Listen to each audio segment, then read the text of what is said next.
We're in our series called Tell Me the Truth. What we're doing in this series is we are going through the Bible and we are looking at biblical truths. And a lot of these can be hard to hear because the church is not perfect, ladies and gentlemen. Followers of Jesus Christ can be hypocrites at times. They can lose their cool and be angry. They are mere humans. Please don't get that mistake. Don't mistake that. I am a pastor. That title means nothing to me, but to most people it means something. It means like, oh, he knows what he's doing and he reads his Bible. Yeah, I'm a follower of Jesus. That's why I read this. But anywho, I am imperfect. I am first and foremost a sinner. Just like anyone in this room. Actually, I've probably sinned more than anyone in this room. A lot of you know my story. So, why do we follow God? Because He makes us right. He is the one who has redeemed us and saved us. And I just want you to please be aware that you can't hold God responsible for the actions of humans. Okay? So when we go through these difficult truths, some of them are going to hurt because humans have gotten pretty far off track, a lot of us. This world has gotten lost. Our forefathers have gotten lost. And so we're going through the truths of the Bible to really get back on track. And if they hurt to hear, know that's not our heart. I don't want to offend anybody and I don't want to hurt your feelings. I want to love you enough to tell you what's true because I don't want to see you have issues in life knowing I could have told you the truth to help.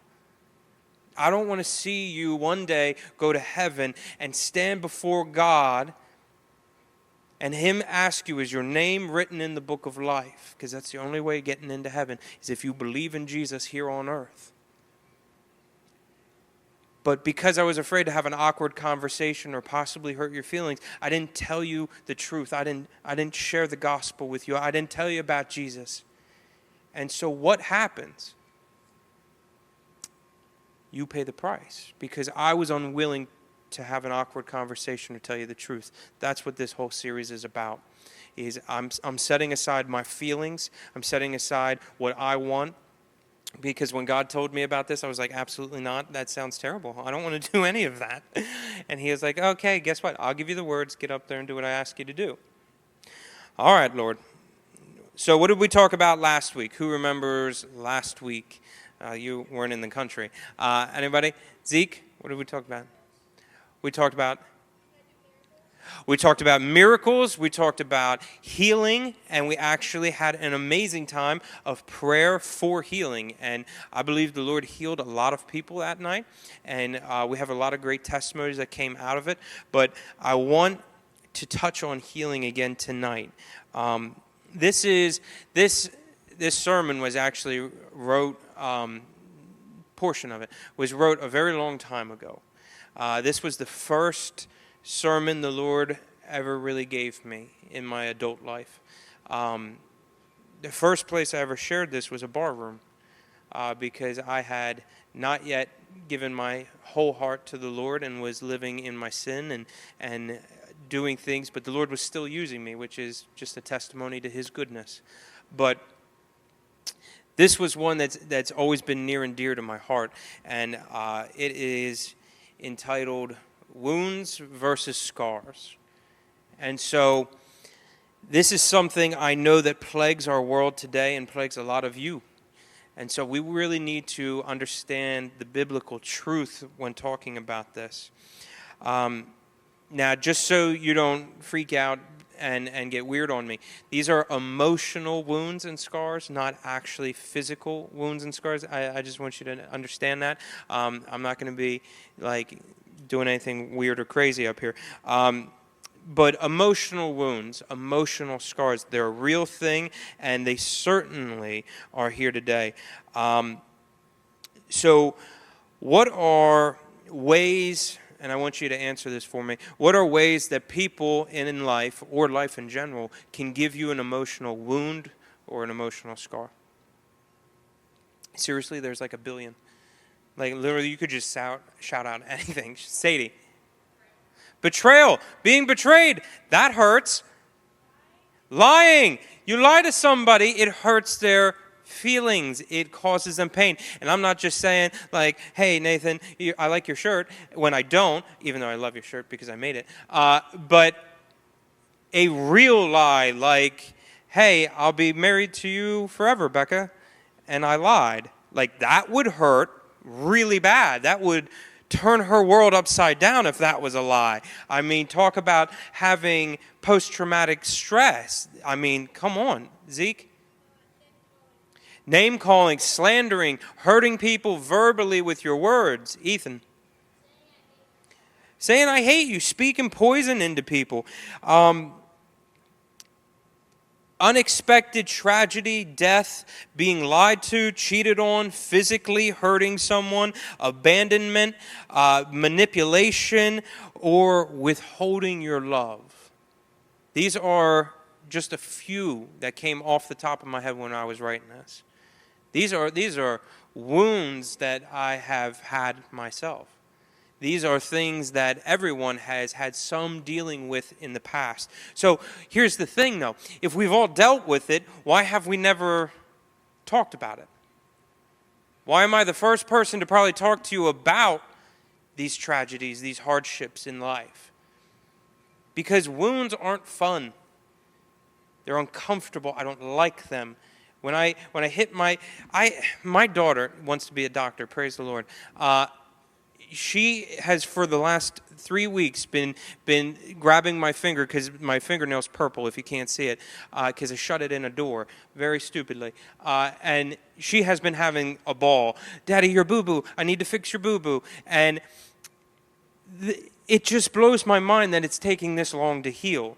This wound will not go away. But when it first happened, I was like, no, honey, don't touch it, because it hurt. If she touched it, I would yell, and then she'd think it was her. See, wounds aren't fun. They're not something to play with. That's why we don't like talking about it. You know, I'll just lock this hurt deep down inside. We won't act like it's there. You don't talk about it. I won't talk about it. We'll all be okay, right? Well, let's talk about that tonight. When you are hurt or something in life cuts you emotionally deep, what is our first instinct? What's the first thing you want to do? The first thing you want to do in your life is to push past it, is to grin and bear it and act like it didn't happen. Because if I can just get onto the other side of this, then we can act like it's a scar. Like, oh yeah, I remember the time that it happened and there's a mark from it, but you know what? I'm alive. I made it through. Making it through does not make it a scar. I hope you know that. Do you know that this is very, very important? See, we try to play it off like, yeah, that was a close call, but acting like I'm fine is a terrible idea. Do you know why? Also, Nathan, do me a favor, pass these out. I totally forgot. Acting like you're fine is a terrible idea, because there's an amazing quote I want to share with you that has changed my life, and it's a little gruesome, so bear with me. But it says that if you never heal from what hurt you, you will bleed on someone who never cut you. Think about that. Really let that into your heart. Really think about that. If you don't heal from what hurt you or who hurt you, you will bleed on somebody. You will hold someone else responsible. You will hold someone else accountable who did not cut you, who didn't hurt you. Where do you see this primarily? Relationships. Every player, every man who is a womanizer, every guy who tries to say that is just sleeping around trying to date people for numbers and it's a sport to them, every single one of them had one girl who broke their heart. One girl who caused them pain. And now what are they doing? They're holding every female on the planet responsible because they have not healed from who hurt them. And they're bleeding on people who did not cut them. You have to understand this. If you want to go through life, if you want to go through trouble and actually get through it and heal from it, first thing first, you need God. God's the only one who can heal a heart. There's nothing or no one on the planet that can heal your heart properly other than God. He made it. He alone can fix it. Second thing you need is to understand what's going on here. You have to be able to process your emotions. See, there is so many people who have this issue with church. There's so many people who don't believe in God, who are on the outside looking in. And you know what? I've loved a lot of them, and I've gotten to talk to many of them. And I understand where they're coming from. Because there's a lot of people who've dealt with church members who hurt them. My uncle's one. My uncle will never set foot in a church again. That's what he said to me. And I said, Unc, I love you. I want to see you prosper. I want to see you grow. I want to see you become a better person. I want to see you know Jesus. I said, why do you have this hatred in your heart towards God? Why do you have this aversion, not even towards God, but church? And he explained to me how a family member of his really hurt him deeply, and so now he holds God responsible. Do you see how he's doing this? How the world can look at these religious bigots who aren't Christians but claim to be, running around saying, I love Jesus, yet they're withholding the sanctuary from people, saying, no, sorry, your kind's not welcome. Are you out of your mind? Show me that in the book.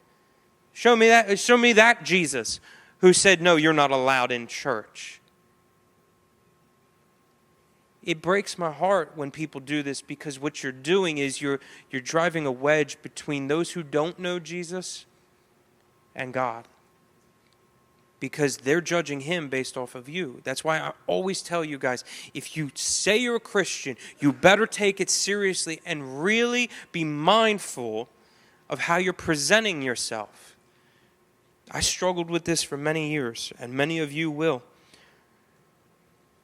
You have to be careful when presenting yourself that people don't judge God based on your actions. Is it fair? No, but life's not fair. I don't know who told you. I don't even know where we got that notion that life is fair. Go back and read the book of Job. None of that was fair to Job. Job had everything taken from him, if you've never read it. Yet he still praised God. Yet he still did not sin, because he loved Jesus and he loved God with all his heart. So, what is the medical difference? If we're going to talk about wounds versus scars, we need to know the difference. Because here's the crazy part. Everybody gets this wrong. Did you know this? Most people, I don't want to say everyone, most people get this wrong. See, like I said, your knee-jerk reaction when something bad happens is, I want to move past it, I want to get through it, I want to just put it behind me. Is it a scar? Is it? Why wouldn't it be? I'm through it. I'm past it. It doesn't hurt me anymore.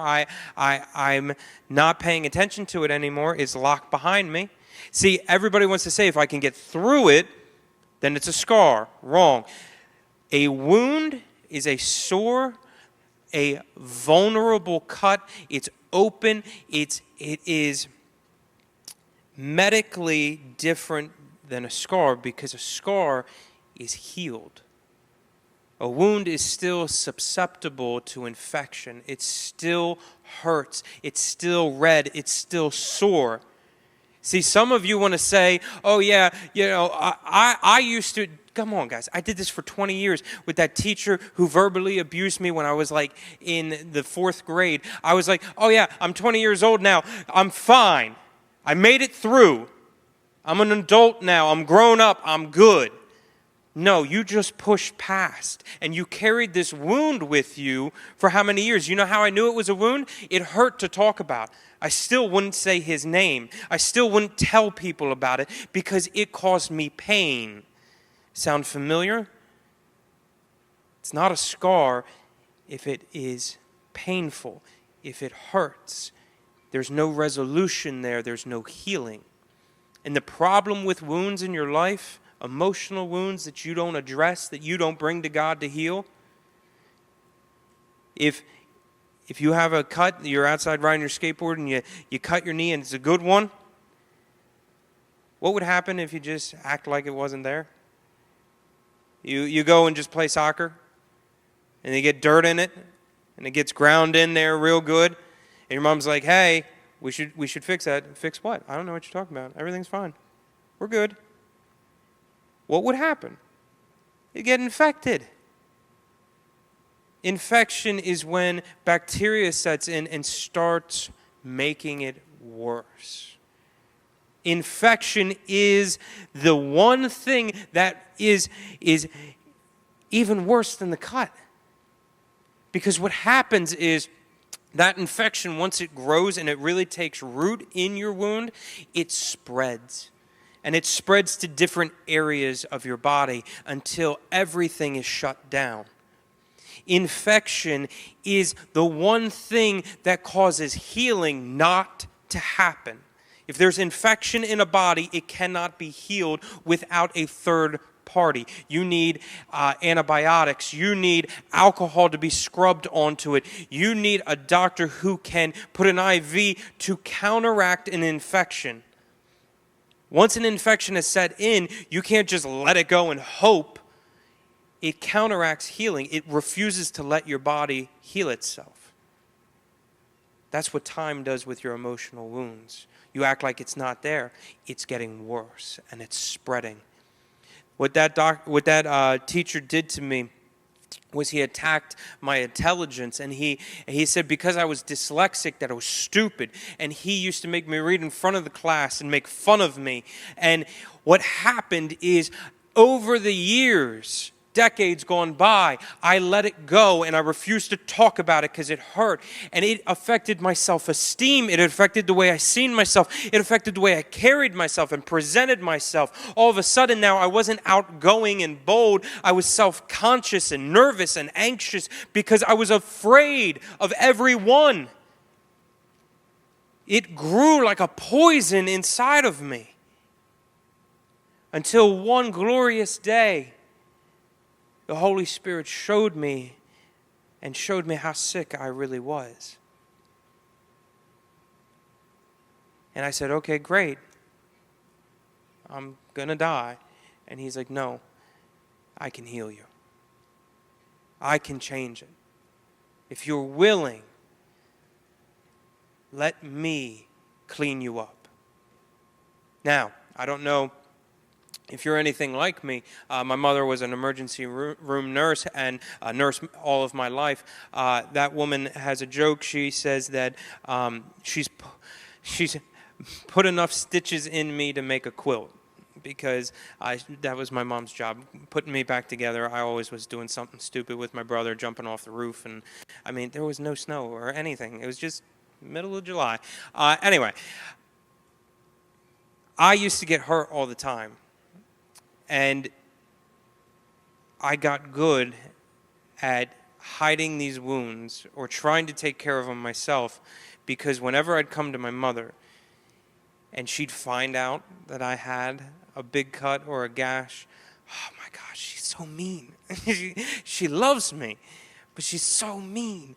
She would just like pour the bottle of alcohol onto it and just, I swear she had wire brush, man. Like, it was vigorous rubbing. Like, it was too much, like not needed. But she did it not to be mean. She did it because she loved me and didn't want it to get infected and ruin and me lose the leg. What had to happen here is God said, I'll clean it. and I'll make you right. But it's going to hurt like hell. You've let this go for 20 years. It's so infected that if I look at it wrong, it's going to hurt. He said, so if you want healing, I've got it. But you have to be willing to endure the pain you have caused yourself. Ladies and gentlemen, please take this to heart. You're all young people. Even your worst hurts right now are still fresh wounds. Do not lock them away. Do not hide them from the world. Find a man or a woman of God that you trust, a leader here tonight, and share it with them so that it doesn't get infected and make it more painful for God to heal in the future. I'm telling you from experience, because it was the most pain I've ever been through in my life, was bringing that to God and letting Him clean it. But now, why can I talk about it? Why can I share this testimony with you and not be sore, not be sensitive? If Zeke says, Scott, you're stupid, why does that not hurt my feelings anymore? I mean, Zeke, honestly, I love you, buddy, but I used to get in fistfights for that. I used to beat people because they would insult my intelligence because I had such a direct connection. When you would say that, it would make me think of the teacher. It would take me back. Why does that not happen anymore? Because it's not a wound anymore. It's a scar. See, scars are when you let wounds heal properly, when you go and get the proper attention. I've gone to God, and He has scrubbed it clean, and He has walked with me every step of the way for it to heal properly. And now I can talk about it, and I can share it with you in hopes that you don't have to go through this, because it doesn't bother me anymore. It's just a memory. And I hope you guys really understand the difference between wounds and scars. And if you don't believe me that things have a tendency to hurt and cause you to act different, again, I have a young child, so right now young children are a lot of my stories. But I seen my nephew the other day get a splinter in his foot. Funniest thing I've ever seen in my life. I know it's horrible, like I'm over there laughing, but the kid's like walking weird, like walking like a doofus, like refusing to let his toe touch the ground. And when I look at him, I laugh and I go, Benny, why are you walking like that, bud? And he goes, nothing. No, everything's fine. Everything's fine, Scotty. And I'm like, it's not, because you're walking like you just kicked cement. Like, what's going on? It's nothing. Everything's fine. And I'm like, why won't you tell me what's wrong? Have you never done that? Kids are bullying you at school, and you get home, and mom says, hey, how was your day? Fine. Everything's good. I'm not weird. You're weird. What bully? You're walking weird. Why? Because he let his guard down, and he got hurt. And the pain he's feeling makes him feel like, if I let anyone touch this, it's going to get worse. If I let anyone know about this, they're going to try and touch it, and it's going to cause more pain than if I just suffer through with it. There's so many people in this world who are 80 years old and been carrying hurt that they're not supposed to have their entire lives. You can walk around with this weird limp, acting like everything's fine if you want. But if you would just tell the right people what's wrong, they could help you. They could pull that splinter out. Well, Pastor Scott, that doesn't happen. Okay. A young woman whose father was either never there or never loved them biblically, was never a good dad. That's the splinter. That's the hurt. Yet I've known these women. I've known a lot of them, went to school with them. They ran around and they dated any man who would take them. They had such low self-esteem. That was the walking funny. They were trying to mask the real reason as to why they were hurt. They started seeking male attention and male opinions of them everywhere. And it broke my heart because here I am seeing the splinter, knowing that I have a guy who can help, just like he did me.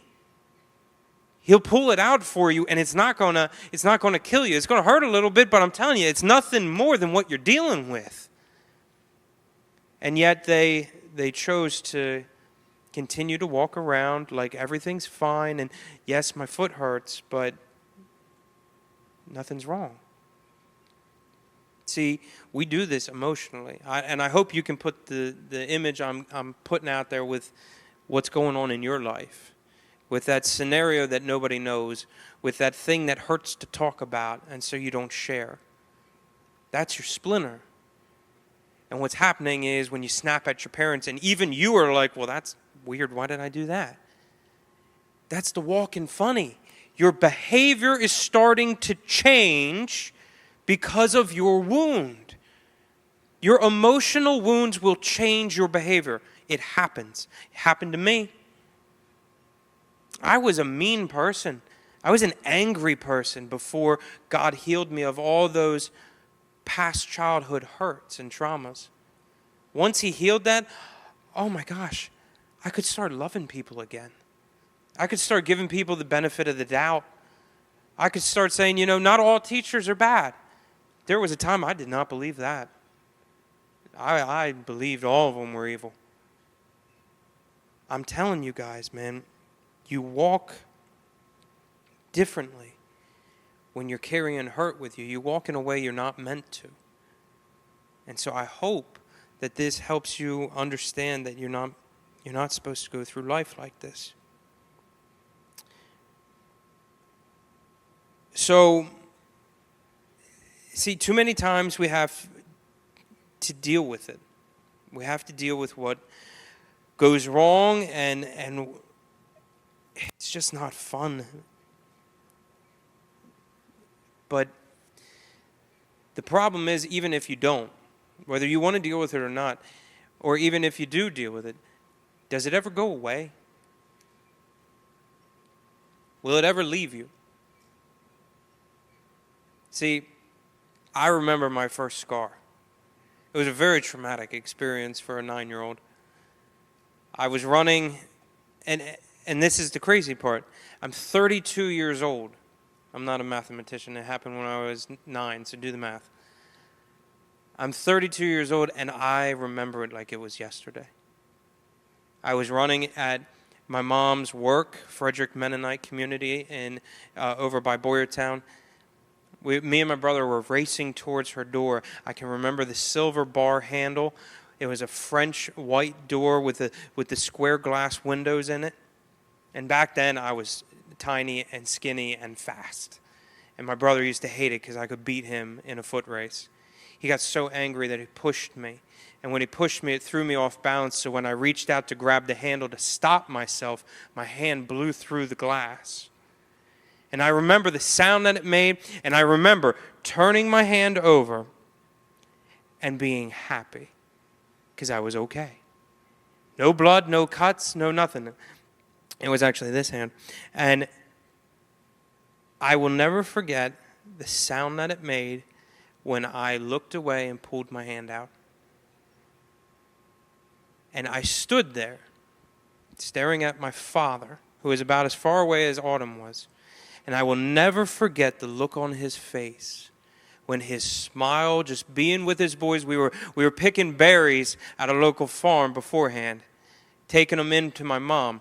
I'll never forget his smile turning to the most fear I've ever seen in his eyes. As he ran towards me, my brother yelling, "Look down." As I looked down, I seen a puddle of blood that was forming and at an alarming rate. My dad never stopped, ran past me and scooped me up, put his hand on my wrist to the point where I thought he was going to break it.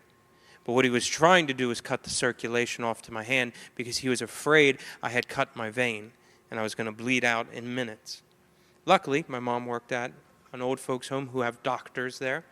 But I remember vividly the counter and the things that were on the counter sitting there as the doctor cut into my wrist to open it up with his fingers to see my veins, to see if it was cut. And praise the Lord, it wasn't.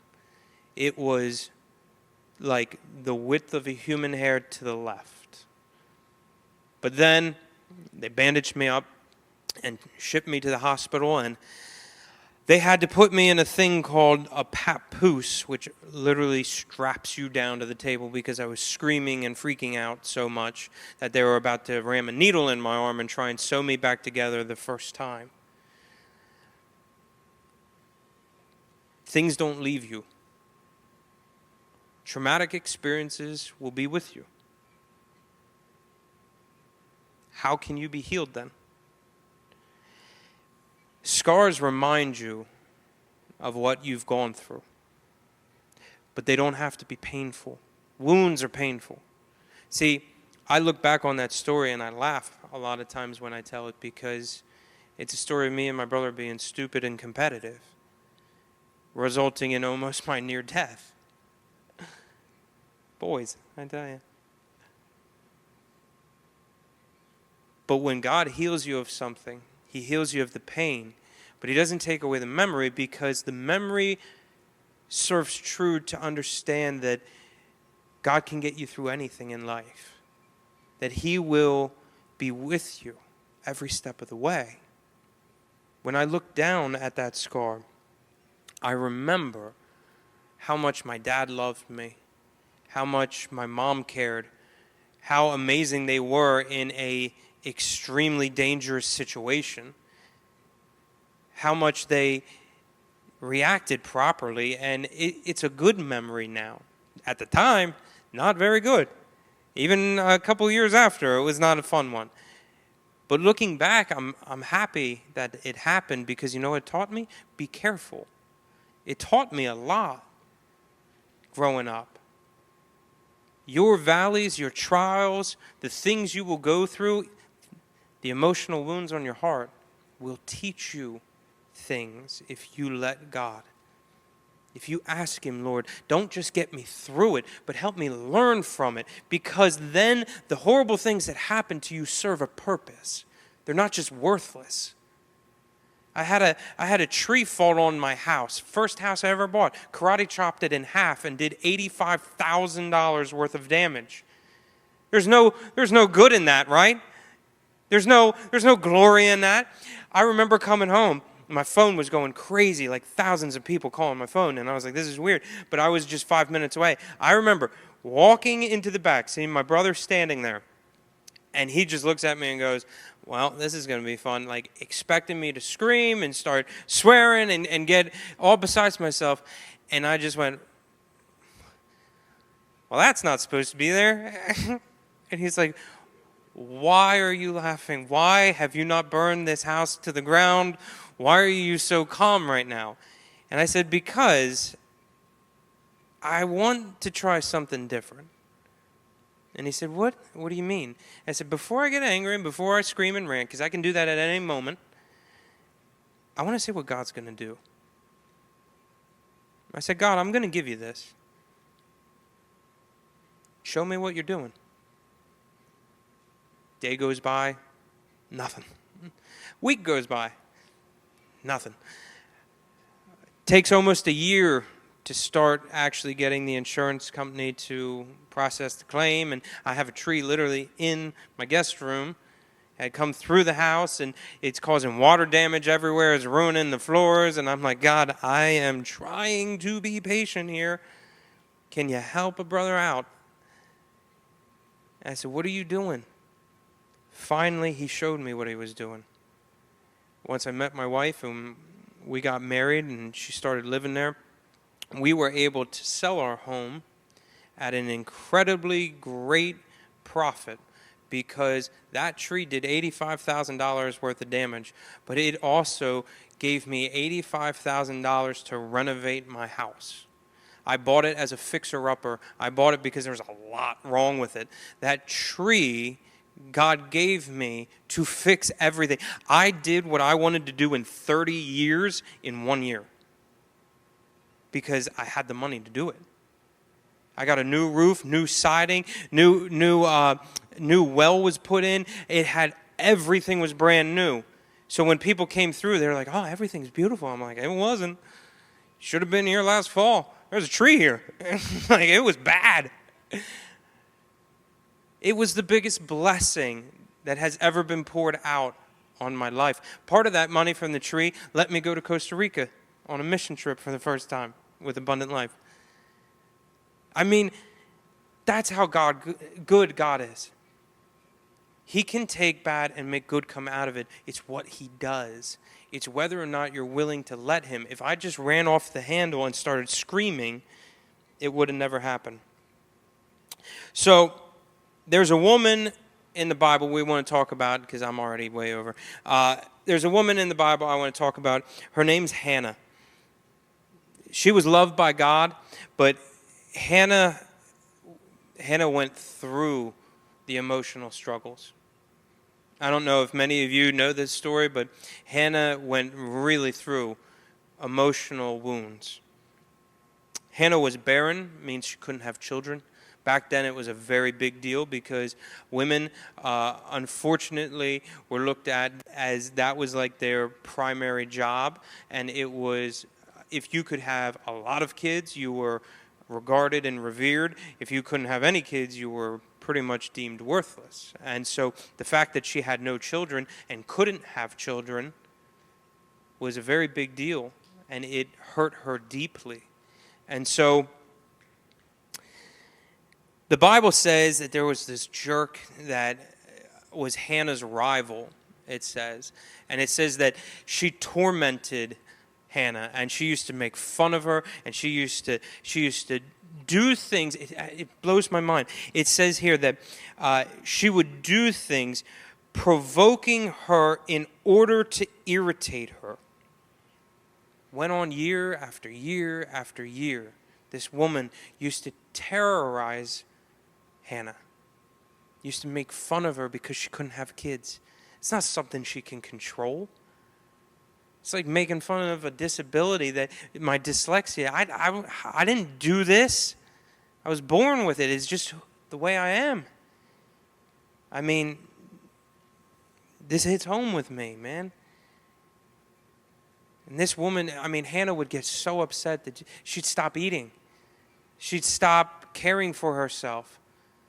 She'd get depressed. She'd be so emotionally distraught. She'd cry hysterically for days.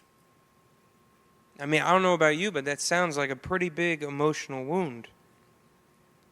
But Hannah's story doesn't end there.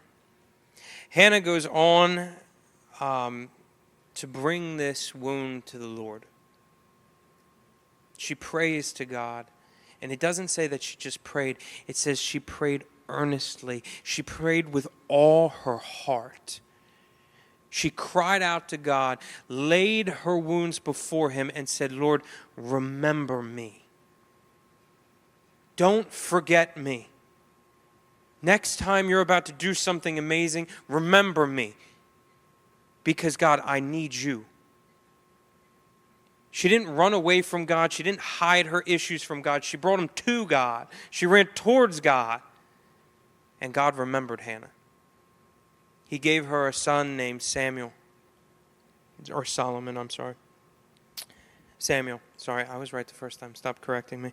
And we can learn so much from Hannah's story, but my favorite part that we learn the most from, in my opinion, is chapter 2. And I want to read this for you. This is Hannah's prayer that she prays after all of this has gone down and she has her brand new baby boy. And there's 10 things. I want you to start writing down anything you believe you can learn about dealing with emotional wounds from Hannah, because we're going to go over them real quick.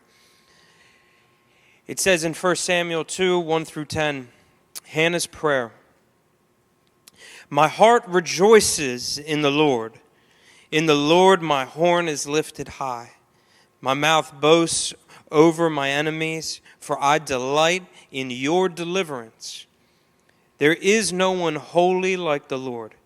There is no one beside you. There is no rock like our God. Do not keep talking so proudly, or let your mouth speak such arrogance. For the Lord is God who knows, and by him deeds are weighed. The bows of the warriors are broken, but those who stumble are armed with strength. Those who were full hire themselves out for food, but those who are hungry are hungry no more. She who was barren has borne 7 children, but she who has had many sons pines away.